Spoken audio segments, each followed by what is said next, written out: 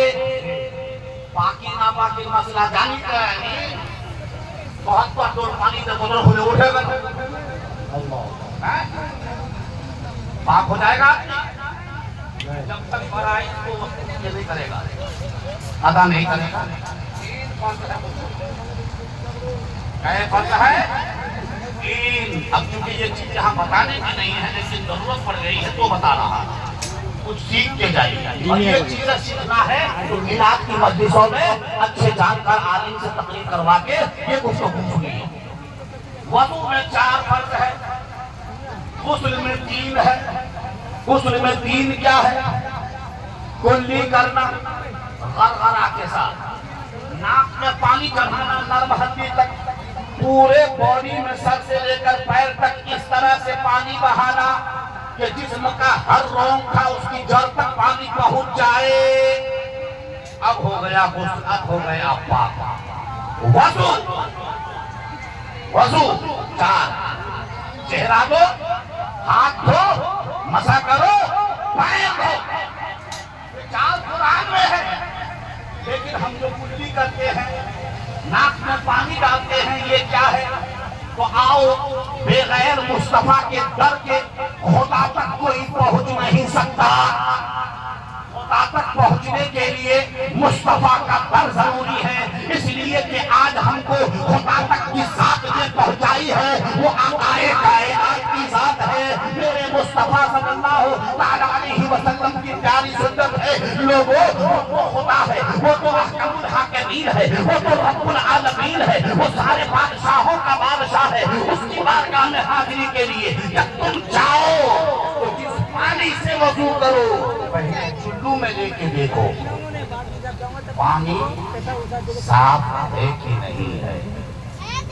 بار بار کیوں بات دیتے ہیں؟ اس لیے کہ یقین ہو جائے کہ پانی صاف ہے۔ ابھی مکمل نہیں ہوا، 3 مرتبہ کلی کرو تاکہ مزہ کا پتہ چل جائے کہ پانی میں مزہ بدلا نہیں ہے۔ ناک میں رکھو تاکہ اس میں بو نہ آئے۔ جب کلیئر ہو گیا پانی صاف ہے، پانی کا مزہ نہیں بدلا ہے، پانی کا رنگ نہیں بدلا ہے، پانی کی بو نہیں بدلی ہے، تب جا کر کے مصطفیٰ جان رحمت فرماتے ہیں اب رب کا حکم ہے چہرہ دھو، ہاتھ دھو، مسح کرو اور پیر دھو تو وضو ہوگا۔ یہ ہے خدا کی بارگاہ تک پہنچنے کا آسان راستہ۔ تو علم ضروری ہے، اور آج ہم سب چیز میں آگے ہیں لیکن علم میں سب سے پیچھے ہیں، سب سے پیچھے۔ جاگرکتا لائیے علاقے میں علم کو اجاگر کرنے کے لیے، خود سیکھیے، بچوں کو سکھائیے۔ دوسری بات اور آخری بات، آقا کائنات فخر موجودات صلی اللہ تعالیٰ علیہ وسلم کی حدیث پاک ہے، من عزا مسلمن فقط عزانی ومن عزانی فقط عزا اللہ۔ جس نے کسی مسلمان کو تکلیف دی آقا فرماتے ہیں اس نے مجھے تکلیف دی، اور جس نے مجھے تکلیف دی اس نے خدا کو تکلیف دی۔ اب ہر کوئی جائزہ لیجیے اپنے گریبان میں چھانک کر کہ اس حدیث پاک کے زمرے میں آپ آ گئے ہیں یا نہیں۔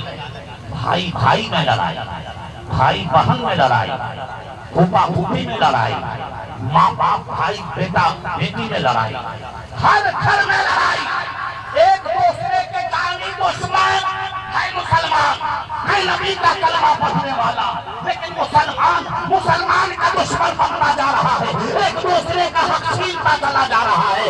ایک لوگوں اگر آخرت کی بھلائی چاہتے ہو مصطفیٰ جان رحمت کی شفاعت کے امیدوار ہو۔ میرے نبی نے فرمایا جس نے کسی مسلمان کو تکلیف دی اس نے مجھے تکلیف دی، اور جس نے مجھے تکلیف دی اس نے خدا کو تکلیف دی۔ ضرورت ہے آج بھائی چارگی، اسوہ حسنہ کو اپنانے کی، پیار محبت بڑھانے کی، علم میں جاگرکتا لانے کی، اپنے اپنے علاقے کی مسجدوں کو آباد کرنے کی، اپنے بچوں کو قرآن و حدیث کی تعلیم دلانے کی۔ رہا گنجا تو پھول کھلیں گے، رہی زندگی تو انشاءاللہ پھر کبھی ملیں گے۔ وآخر دعوانا ان الحمدللہ رب العالمین۔ السلام علیکم ورحمۃ اللہ۔